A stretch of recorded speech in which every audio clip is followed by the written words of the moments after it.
그 선한 힘이 우릴 감싸시니 믿음으로 일어날 일 기대하네.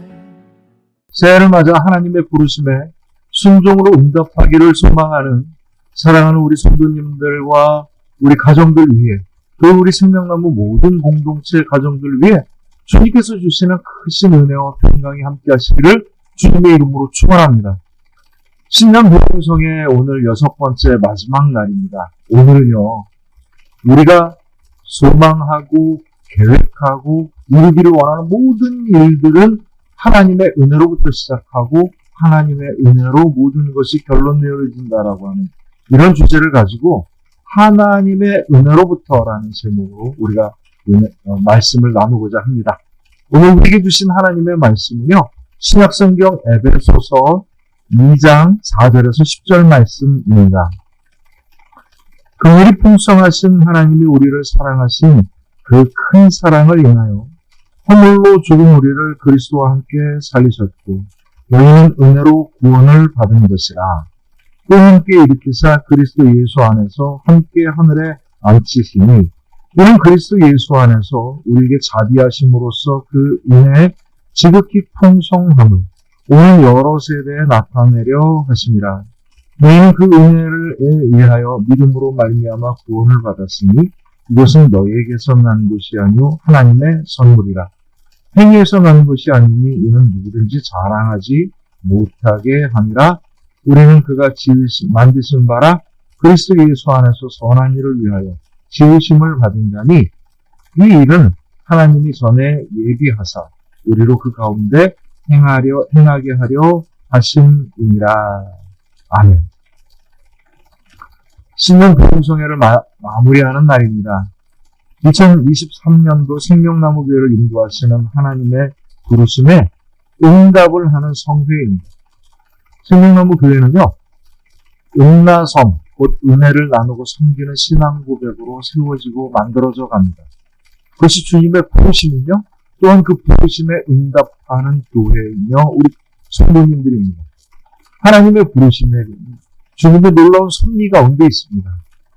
제일 먼저는요, 이 교회가 하나님의 은혜로 풍성한 교회, 다시 말하면 서로를 위하여 기도하고 나누고 섬기는 사랑이 넘치는 공동체가 하나님의 섭리이며, 두 번째는요, 우리 교회가 천국을 우리만 누리는 게 아니라 천국의 은혜와 축복을 우리만 받는 게 아니라 우리가 만나는 사랑하는 사람들에게 그것을 전함으로 말미암아 주의 백성이 가득한 교회로 가게 하는 것, 이것이 우리의 소망이며 또한 하나님의 섭리입니다.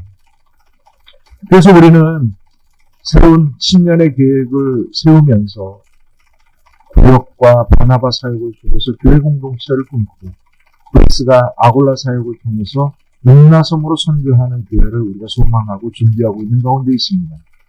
교회는 몇몇 사람에 의해서 운영되어지고 만들어져 가는 것이 아니라 교회는 우리 모두가 교회의 한 몸이기 때문에 우리 모두가 각자 자기가 맡은 소망 가운데 하나님의 인도하신 가운데 응답함으로 말미암아 교회가 교회다워지고 교회가 온전하게 세워지고 이 교회의 생명이 넘쳐나는 것이고 이 교회에 하나님의 은혜의 열매가 맺혀지게 되는 것입니다. 과연 우리는 얼마나 이 은혜의 세계를 맛보고 누리고 전할 수 있을까요? 사실 우리에게는요, 은나섬의 신앙으로 나아가기 위해서 과제나 숙제 같은 일들이 많이 있고요. 또 우리들의 믿음이 각자 사람마다 좀 다르긴 하지만 부족한 점들이 있기 마련입니다. 감당할 만한 일도 있지만 피하고 싶은 일들도 있지요. 이런 믿음을 가지고 어떻게 나아갈 수 있을까? 그것은요, 내가 하나님 앞에 어떤 존재로, 어떤 가치로, 어떤 믿음으로 서 있느냐에 따라 다른 겁니다. 내가 만약에 나의 믿음이라고 하는 것을 하나님께서 들어주시는 믿음이 아니고 그냥 나 혼자 갖고 있는 믿음이라고 여긴다면 안 되는 일입니다. 나 스스로가 나는 너무 능력이 없어서 하나님을 쓰시고 싶어도 못 쓴다라고 생각하면 또한 안 되는 일입니다. 또 여기서 마음이 살짝 꼬이게 되면 이건 나하고 안 맞아 라고 생각하게 되면 또한 하나님의 은혜의 세계로 나아갈 수 없는 거죠. 하나님의 은혜의 세계로 나가기 위해서 우리는 우리를 어떻게 여기느냐에 따라 다릅니다. 우리를 어떻게 여긴다? 누구를 보면서 어떻게 여기는 거예요? 하나님을 바라보면서 어떻게 여기는 거예요? 내가 잘났어요. 뭐 잘났죠. 그런데 하나님이 나를 얼마나 잘나게 여기셨는지를 알아야 합니다. 내가 부족해서 하나님께 도움을 요청합니다라고 얘기할 때 하나님께서 이 부족한 나를 어떻게 여기시는지를 알아야 하나님께 정말 내 마음과 삶을 열고 도움을 청할 수 있는 겁니다. 인도의 성자 나나크 데보라고 하는 사람이 있었어요. 나나크 데보라고 하는 사람이 어떤 사람이 와서 선생님, 저는 제 인생의 가치가 정말 얼마나 되는지 잘 모르겠습니다. 어떻게 알 수 있을까요? 라고 얘기했더니 이 나나크 데보라고 하는 사람이 내일 저를 다시 한번 찾아오세요 라고 얘기한 거예요.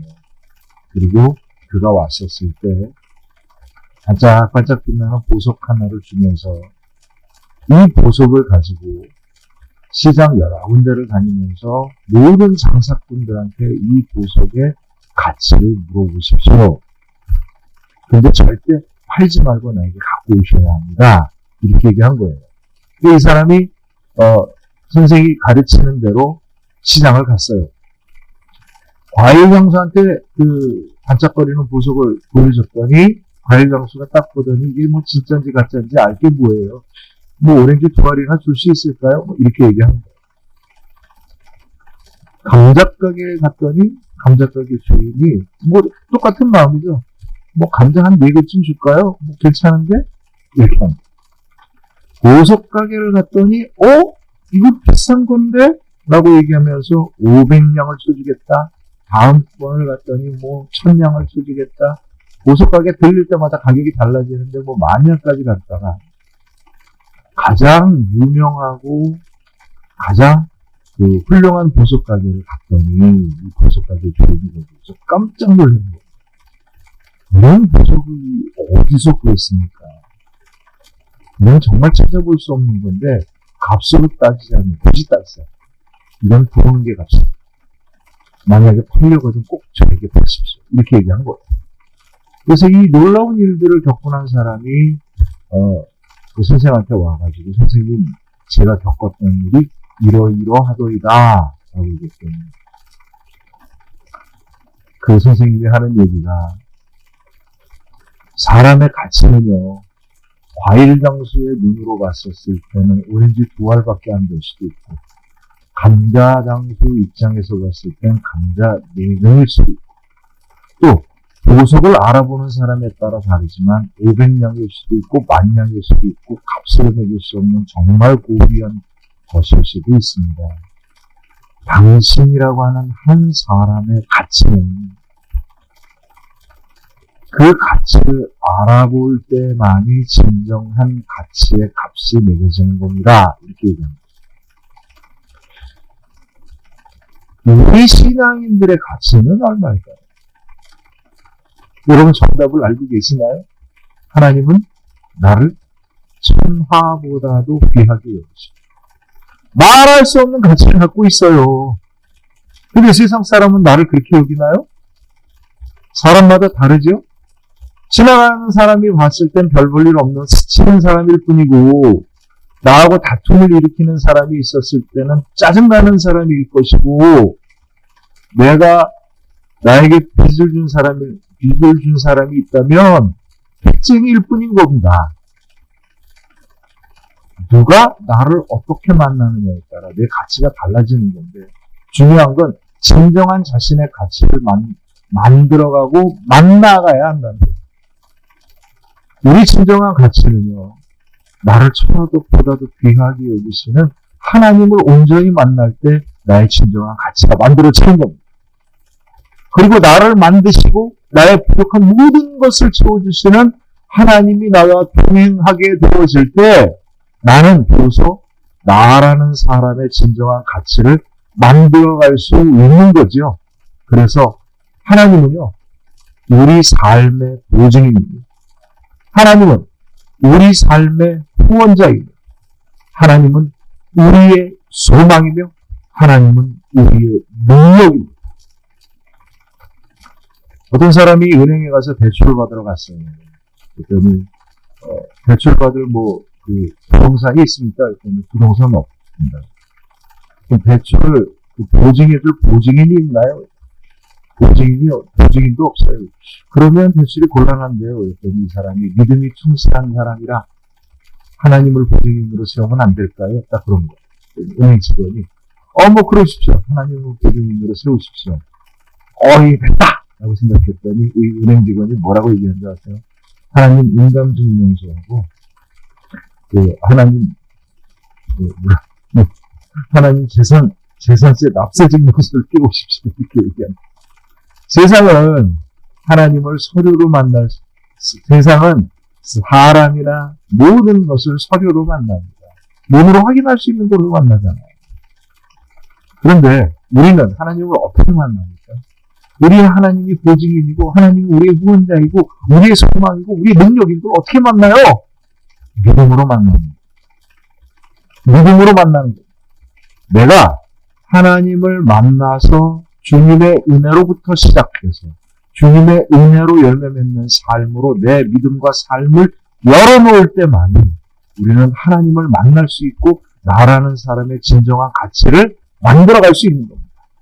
우리 생명나무 교회의 모든 소망들을 그냥 내가 할 수 있는 것, 내가 좋아하는 것, 이런 것으로 시작을 해버린다면 이거는요 그냥 인간적인 노력이고 인간적인 시도일 뿐이에요. 하나님이 나를 향하여 부르신 것이 무엇인지를 바라보고 주님의 은혜로부터 시작하지 아니한다면 우리가 꿈꾸는 소망은요 그저 우리들의 아름다운 무지개일 뿐이지 하나님의 권능과 주님의 섭리가 아닐 수도 있는 겁니다. 그래서 오늘 말씀에 보면 긍휼이 풍성하신 하나님이 우리를 사랑하신 그 큰 사랑을 인하여 허물로 죽은 우리를 그리스도와 함께 살리셨고 너희는 은혜로 구원을 받은 것이라. 또 함께 일으키사 그리스도 예수 안에서 함께 하늘에 앉히시니 이는 그리스도 예수 안에서 우리에게 자비하심으로써 그 은혜의 지극히 풍성함을 오는 여러 세대에 나타내려 하심이라. 하나님은요 주님의 앞에 서는 우리를 무엇으로 보느냐면 긍휼히 여기시고 자비롭게 보시는 거예요. 넉넉하게 봐주시는 겁니다.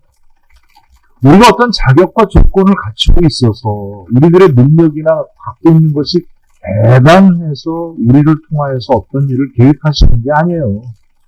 우리를 넉넉하게 봐주시는 겁니다. 왜 넉넉하게 봐주실 수 있어요? 남은 건 하나님께서 채워주시는 거죠. 남은 건 하나님께서 채워주시는 겁니다. 그래서 주님은 우리로 하여금 은혜를 주시는데 어떻게 은혜를 주시느냐? 7절에 보면 이는 그리스도 예수 안에서 우리에게 자비하심으로써 그 은혜의 지극히 풍성함을 온 여러 세대에 나타내려 하십니다. 하나님의 은혜를 그냥 주시는 게 아니라 어떻게 주세요? 풍성하게 주시는 거예요. 넘치도록 주시는 겁니다. 그래서 여러 세대에 나뿐만 아니라 먼 세대까지 넘치도록 이 은혜를 주신다는 겁니다. 주님의 약속이에요. 우리를 긍휼히 여기시고 우리를 자비롭게 바라보시는 하나님이 부족한 우리를 넉넉한 모든 것으로 덮어주신다. 이게 은혜인 겁니다. 우리가 믿는 게 뭐예요? 하나님의 은혜를 믿는 거예요. 하나님이 우리를 사랑하셨기 때문에 은혜를 주시는 거죠. 이 은혜를 바라보고 나아갈 수 있었을 때 우리의 삶이 하나님의 은혜의 세계, 주님의 천국의 세계로 들어가는 겁니다. 만약에 하나님의 은혜를 믿지 못한다. 그리고 내가 받은 이 삶의 모든 것들이 하나님의 은혜가 아니다라고 생각을 해버리면 절대 은혜의 세계에 갈 수 없어요. 그래서 6일 동안에는 내 세상에 살다가 하루 잠깐 하나님 앞에 교회를 들리는 신앙일 수밖에 없는 겁니다. 왜냐하면 남은 건 다 내 거니까. 근데 우리가 만약에 주님의 은혜 속에서 모든 것을 살아간다고 믿는다면요. 주일날 예배를 드림으로써 믿음의 결단으로 한 주일을 시작하는 겁니다. 그래서 주님과 동행하면서 은혜의 세계 속으로 나아가는 거죠. 그렇게 될 때 우리는 우리의 부족함과 우리의 허물과 연약함이 있어서 염려스럽고 걱정스러운 것도 많고 풀어야 될 당면 과제도 많고 숙제도 많고 상처도 많고 우리들의 벽도 많지만 두려워하지 않냐고 담대하게 나아갈 수 있는 겁니다. 우리의 모든 시작은 하나님의 은혜이며 하나님을 의지하는 것으로부터 시작할 수밖에 없는 거예요. 그런데 오늘 말씀에 보면 8절 9절을 보면 너희는 그 은혜에 의하여 믿음으로 말미암아 구원을 받았으니 이것은 너희에게서 난 것이 아니요 하나님의 선물이라. 하나님의 뭐라고요? 선물인 겁니다. 그래서 9절에 보면 행위에서 난 것이 아니니 이는 누구도 자랑하지 못하게 함이라. 아멘. 근데 이 말씀이 오해를 많이 받아요. 하나님을 의지하고 우리의 행위로 구원을 얻는 게 아니고 하나님의 은혜의 선물로서 우리가 축복을 누리는 거고 열매를 맺는 거다라고 하니까 믿음만을 가지고서 열심히 기도하면 된다. 이렇게 생각하기도 합니다. 중간에 어떤 신학교에서 시험을 치르는데 학생이 공부를 제대로 못한 거예요. 시험지를 딱 보니까 이제 막막해가지고 꾀를 낸 겁니다. 교수가 꼼짝할 수 없는 답을 쓴 겁니다. 질문마다 뭐라고 답을 썼냐면 뭐라고 답을 썼는지 아십니까? 하나님은 아십니다. 그쪽으로 넣습니다. 하나님은 아십니다. 교수가 가만히 보니까 기가 막힌 겁니다. 물론 하나님은 알죠. 점수를 뭐라고 매겼는지 아십니까? 하나님은 100점, 너는 빵점. 하나님이 모든 것을 이루십니다. 맞습니다. 근데 당신은 뭐 할 건데? 하나님이 이루신다니까. 맞다니까. 당신은 뭐 할 건데? 우리는 아무것도 안 해도 된다고 생각하기 쉬워요. 그런데 오늘 10절 말씀을 보면 보통 9절까지는 은혜가 크잖아요. 10절 말씀을 가만히 읽어보십시오. 우리는 그가 만드신 바라 그리스도 예수 안에서 선한 일을 위하여 지으심을 받은 자니 이 일은 하나님이 전에 예비하사 우리로 하여금 그 가운데 행하게 하려 하십니다. 우리는 어떤 사람이에요? 하나님의 선한 일을 위해서 지으심을 받은 사람이에요. 하나님의 선한 일을 행함으로 말미암아 하나님의 은혜의 선물 속에 살아가는 사람입니다. 이게 하나님의 은혜입니다. 은혜 세계에 행하는 겁니다. 근데 우리들의 노력만 갖고 되는 게 아니기 때문에 하나님의 은혜로 되는 게 아니기 때문에 하나님이 우리에게 보여주신 소망은 하나님의 열매라고 우리는 분명히 확신하고 나아가는 겁니다. 이게 좀 힘들 것 같아요. 내 힘이 좀 못 미치는 것 같아요. 부담스러워요. 어려워요. 힘들어요. 뭐 안 해본 거예요. 걱정하지 마세요. 담대하십시오. 하나님께서 분명 우리에게 소망으로 주신 거면 주님께서 이루어 주실 줄로 믿습니다. 이게 은혜에 대한 믿음이에요. 이게 은혜에 대한 믿음입니다. 어떻게 하나님의 은혜의 세계로 나아갈까요? 첫 번째, 정말 나를 부르신 하나님의 부르심을 들으셔야 합니다. 나를 부르신 하나님의 은혜를 내가 불편하면 안 하고 힘들면 안 하고 마음에 안 들면 안 하고 이래버리면 진정한 하나님의 부르심에 응답할 수가 없는 겁니다. 옛날에 모스부호라는 게 있었어요. 이렇게 막 옛날에 그 전시죠. 이렇게 따닥따닥 이렇게 단순한 접속의 그 장단을 통해서 말을 만들어서 보내는 신호가 모스부호인데 옛날에는 이제 전화가 없었던 시절에 이게 모스부호로 이제 다 모든 통신을 했었던 거죠. 그 모스부호 통신 회사에서 새로운 신규 직원을 뽑는데 면접을 하기 위해서 학생들이 그 면접을 받으려 온 사람들이 쫙 대기를 하고 있었는데, 거기가 이제 그 전신회사니까요. 온갖 모수부소리가 막 따다따다다다 막 들리는 거예요.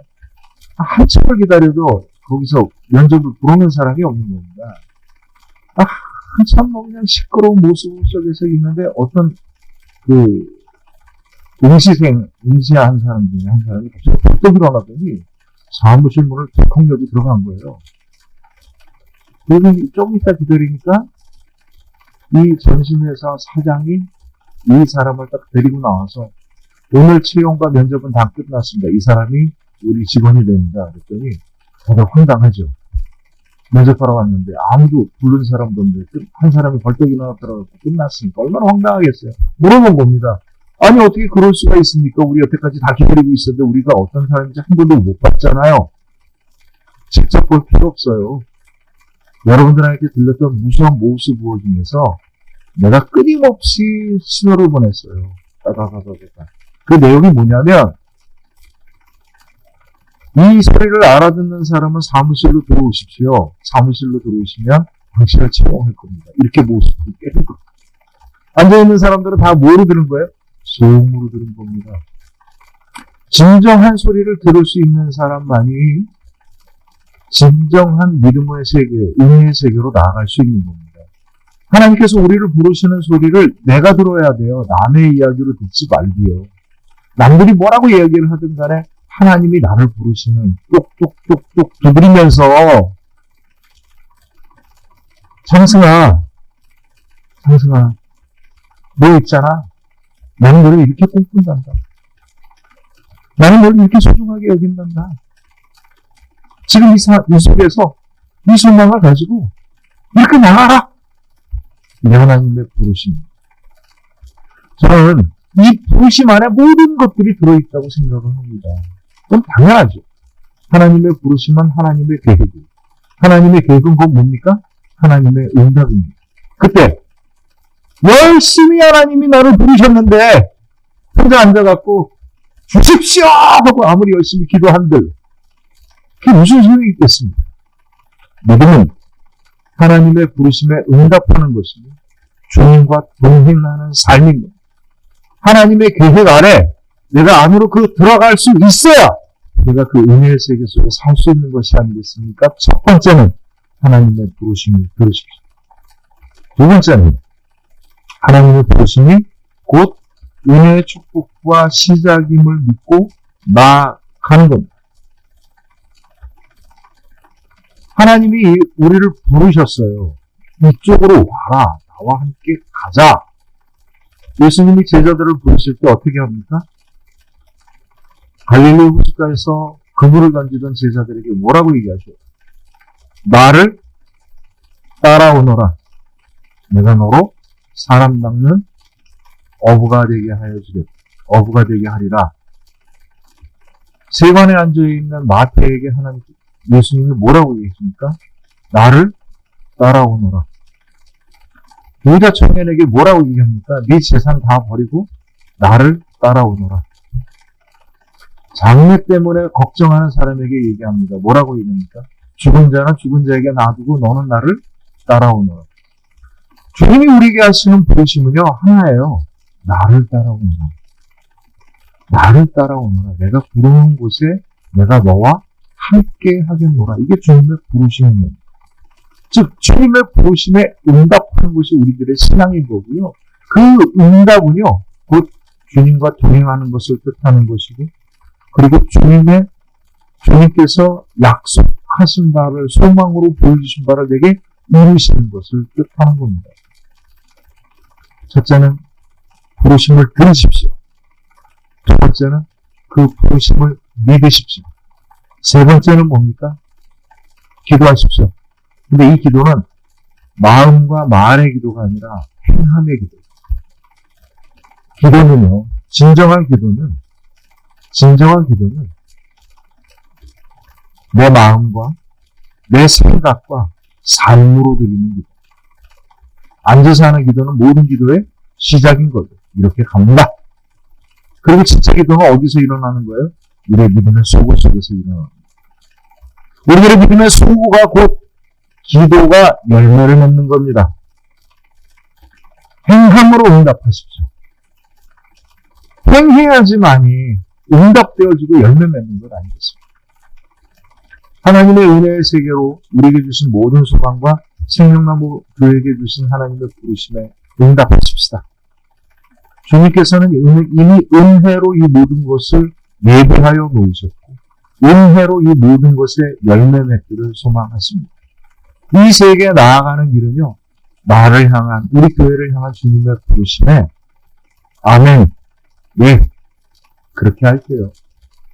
동의합니다. 마음으로 동의하는데 행동은 안 할 거예요. 이런 뜻이 아니에요. 아멘이 뭡니까?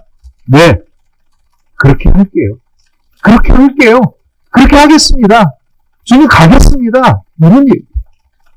은혜의 세계를 향하여 내가 발을 딛는 순간 하나님의 은혜의 세계가 우리 가운데 펼쳐질 줄로 믿습니다. 하나님께서 우리에게 주신 소망의 부르심의 소망을 붙잡고 여러분 기도하십시오. 그때 주께서 우리에게 펼쳐주시는 놀라운 영광을 믿음으로 확신하는 은혜가 있기를 소망합니다. 그때 여러분들의 마음과 여러분들의 삶이 열려서 주님을 향하여 달려갈 수 있는 믿음이 되기를 소망합니다. 하나님의 은혜를 사모하고 주님의 은혜 세계 속에 나가기를 소망하는 저와 여러분들에게 하나님의 놀라운 소망의 열매가 맺혀지기를 주님의 이름으로 축원합니다. 이렇게 기도합니다. 그 선한 힘이 우릴 감싸시니